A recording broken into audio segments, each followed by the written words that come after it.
आसान नहीं है मंजिल को पाना, सालों का संघर्ष मायने रखता है। कंधों पर उज्जवल समाज का भार लेकर तत्वज्ञान का दीप जगाना पड़ता है। जी हाँ, कहते हैं जितनी बड़ी सफलता उतना बड़ा संघर्ष।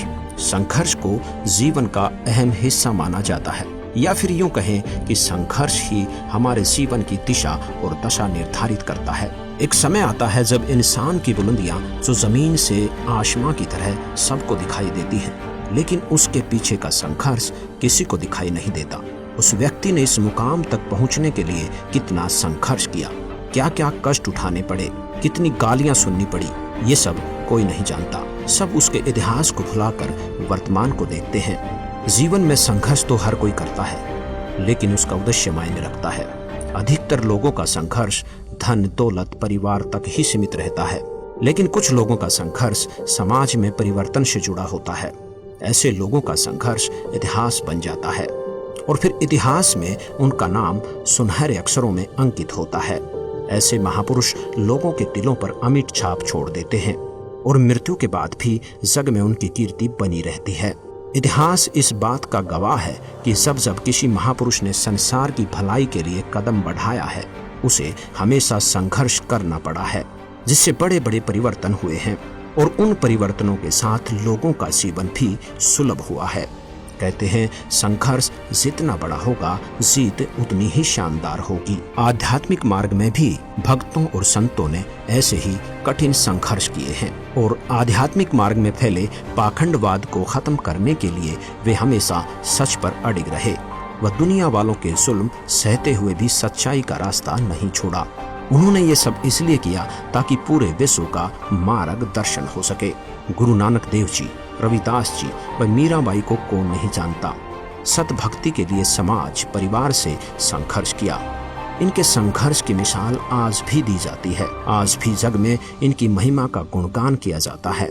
ऐसी महान आत्माओं की मोक्ष के बाद भी संसार में उनकी महिमा बनी रहती है। संघर्ष करने वाले महापुरुषों की कहानियां पढ़ते समय हमारे दिल और दिमाग में विचार आते हैं कि यदि इन महापुरुषों के समय में हम भी होते तो तन मन धन से संघर्ष में इनका साथ देते। परंतु ऐसा कहना आसान है, लेकिन वास्तव में किसी भी महापुरुष का संघर्ष में सहयोग करना और उसके संघर्ष और सच्चाई को सही ठहराना बहुत मुश्किल है। आइए आपको ऐसी ही एक अद्वितीय संघर्ष की कहानी से रूबरू करवाते हैं, जो वर्तमान के परिप्रेक्ष्य में अतुलनीय है और आने वाले समय में सुनहरे अक्षरों में लिखी जाने योग्य है। संघर्षपूर्ण जीवन जी रहे इस महापुरुष ने अपना जीवन जनता की भलाई के लिए ईश्वर को सौंप दिया। वर्तमान में ये महान संत सच्चाई की राह पर चलते हुए कठिन संघर्ष कर रहे हैं। वे सामाजिक व आध्यात्मिक मार्ग दोनों में ही संघर्ष कर रहे हैं, जिससे मानव समाज का भला भी होगा और मोक्ष भी। वो महान संत जगत गुरु तत्वदर्शी संत रामपाल जी महाराज हैं, जिन्होंने जनता के कल्याण के लिए अपना पूरा जीवन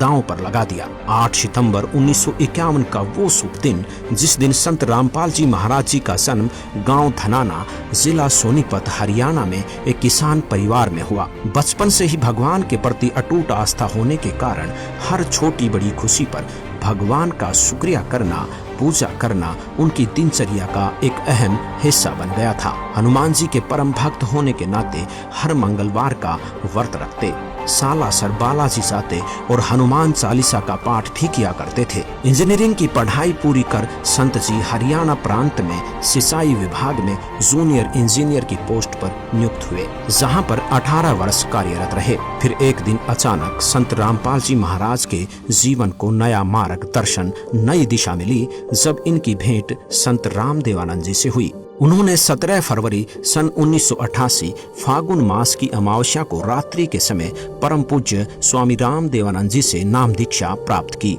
जिसके बाद संत रामपाल जी स्वामी जी के सत्संग में ज्यादा से ज्यादा जाने लगे और उस तत्व ज्ञान का जिक्र लोगों से करने लगे। वह पुण्यात्माओं को गुरुदेव स्वामी रामदेवानंद जी के पास ले जाकर नाम दिलवाया करते, घर पर भी रहकर चर्चा किया करते थे। फिर एक दिन अचानक सन 1993 में परम पूज्य स्वामी रामदेवानंद जी ने सदगुरु संत रामपाल जी महाराज को सत्संग करने की आज्ञा दी।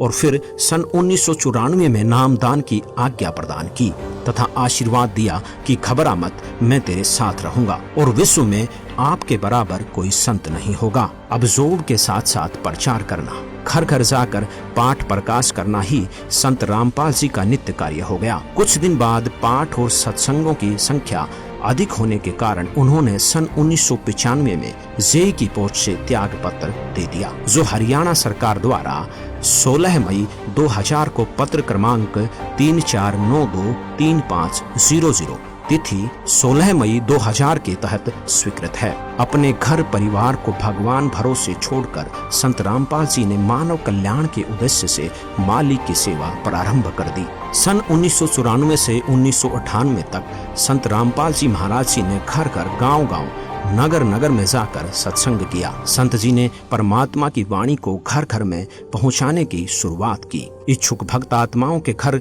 गरीबदास जी महाराज जी के ग्रंथ साहिब की स्थापना करते और पाठ प्रकाश करते। धीरे धीरे संत जी के बहु संख्या में अनुयायी हो गए और सन 1999 में गांव करोथा, जिला रोहतक, हरियाणा में सतलोक आश्रम की स्थापना की तथा 1 जून 1999 से 7 जून 1999 तक परमेश्वर कबीर जी के प्रकट दिवस पर 7 दिवसीय विशाल सत्संग का आयोजन करके आश्रम की शुरुआत की। वह महीने की प्रत्येक पूर्णिमा को 3 दिन का सत्संग प्रारंभ किया। सन 2003 में संत जी ने अखबारों व टीवी चैनलों के माध्यम से सत्य ज्ञान का प्रचार करना शुरू कर दिया और अन्य धर्मगुरुओं से भी शास्त्र विरुद्ध ज्ञान त्याग कर समाज को भ्रमित न करने व सत्य ज्ञान स्वीकार करने का आग्रह किया। परंतु नकली धर्मगुरुओं ने अपनी दुकानें बंद होती देख इस सत्य ज्ञान को स्वीकार करने की बजाय इसका विरोध करना शुरू कर दिया। जिसके बाद जहाँ भी जिस भी नगर में संत रामपाल जी सत्संग करने जाते, वहीं अन्य अज्ञानी धर्मगुरुओं के बहकावे में आकर लोग विरोध करने लगे और कुछ पुण्यात्माएं सत्य ज्ञान को स्वीकार भी करने लगे। संत रामपाल जी महाराज दिन रात सत्संग करते और पुस्तकें लिख लिख कर उनका प्रचार करते। उन्होंने सभी धर्मों के साथ साथ आर्य समाजियों के संस्थापक महर्षि दयानंद जी द्वारा लिखित पुस्तक सत्यार्थ प्रकाश के वेद विरुद्ध ज्ञान व असामाजिक तथ्यों की सच्चाई से भी सबको रूबरू करवाते हुए उसका खंडन किया, जिस कारण अपने अज्ञान का पर्दाफाश होने के भय से उन अज्ञानी संतों, महंतों व आचार्यों ने सतलोक आश्रम करोथा के आसपास के गांवों में संत रामपाल जी महाराज को बदनाम करने के लिए दुष्प्रचार करना प्रारंभ कर दिया तथा 12 जुलाई 2006 को आर्य समाज के तथाकथित धर्मगुरुओं ने सैकड़ों हजारों की संख्या में भीड़ को एकत्रित करके संत रामपाल जी को शान से मारने तथा आश्रम को नष्ट करने के उद्देश्य से सतलोक आश्रम करोथा पर हमला किया। पत्थर, पेट्रोल, बम और बंदूकों के माध्यम से उपद्रवियों ने आश्रम में उपस्थित श्रद्धालुओं को निशाना बनाने की कोशिश की। उपद्रवियों का उद्देश्य था कि संत रामपाल जी महाराज सतलोक आश्रम करोथा छोड़कर चले जाएं, अन्यथा आश्रम को ध्वस्त कर देंगे।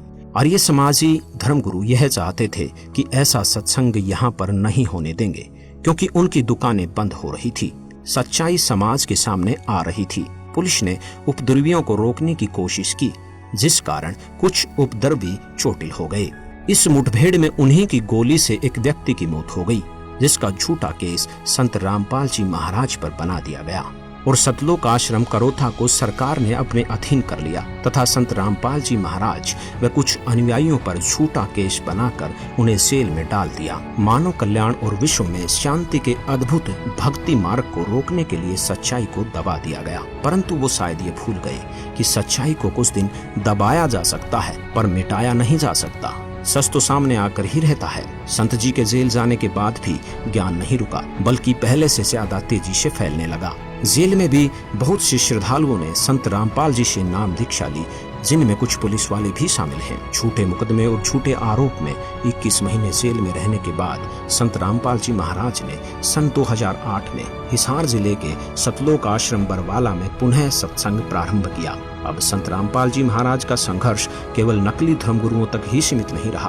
बल्कि समाज में फैली कुरीतियां और भ्रष्टाचार के खिलाफ भी संत रामपाल जी ने मोर्चा खोल दिया। इसी दौरान संत रामपाल जी महाराज के तत्व ज्ञान का डंका देश और विदेश में जोर शोर से बजने लगा और सन 2012 आते आते संत रामपाल जी महाराज के अनुयायियों का काफिला लाखों में पहुंच गया, जिसके साथ ही संत रामपाल जी महाराज ने एक ऐतिहासिक ऐलान कर विश्व के सभी धर्म गुरुओं को आध्यात्मिक ज्ञान चर्चा के लिए आमंत्रित किया। संत रामपाल जी महाराज के अलौकिक अद्भुत ज्ञान के आगे किसी भी धर्म गुरु की ज्ञान चर्चा करने की हिम्मत नहीं हुई और कोई भी धर्म गुरु ज्ञान चर्चा के लिए सामने नहीं आया। जिसके बाद भगत समाज की शंकाओं को ध्यान में रखते हुए राष्ट्रीय टीवी चैनल साधना के माध्यम से प्रसिद्ध धर्म गुरुओं के आध्यात्मिक विचारों और संत रामपाल जी महाराज के आध्यात्मिक विचारों की तुलना विवेचन करने के लिए आध्यात्मिक ज्ञान चर्चा नामक प्रोग्राम चलाया गया, जिसका अभूतपूर्व नतीजा आया और मानव समाज में संत रामपाल जी महाराज के तत्व ज्ञान का डंका घर घर बजने लगा।